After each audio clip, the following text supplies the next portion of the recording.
ममाईच्या किचनमध्ये आज करूया चोपडं पिठलं. चोपड्या पिठल्या करतात. हे 3 चमचे बेसन पाण्यात कालवून ठेवलं, 1 मोठा कांदा चिरून घेतलेला, 3-4 हिरव्या मिरच्या, 5-6 लसणाच्या पाकळ्या आणि कढीपत्ता, कोथिंबीर, हिंग, चवीनुसार मीठ आणि फोडणी करता तेल आणि फोडणीचं साहित्य. हे 4 चमचे भरून तेल टाकले फोडणी करता. मोहरी, हिंग, लसूण, कढीपत्त्याची फोडणी द्यायची.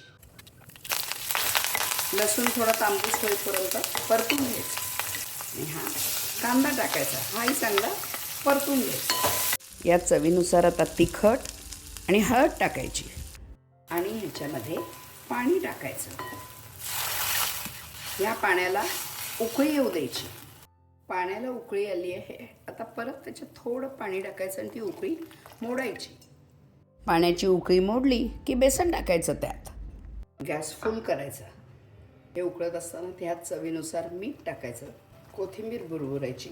2 मिनटं त्यावर झाकण ठेवून द्यायचं. 5 मिनटं झालेत, झाकण काढायचं.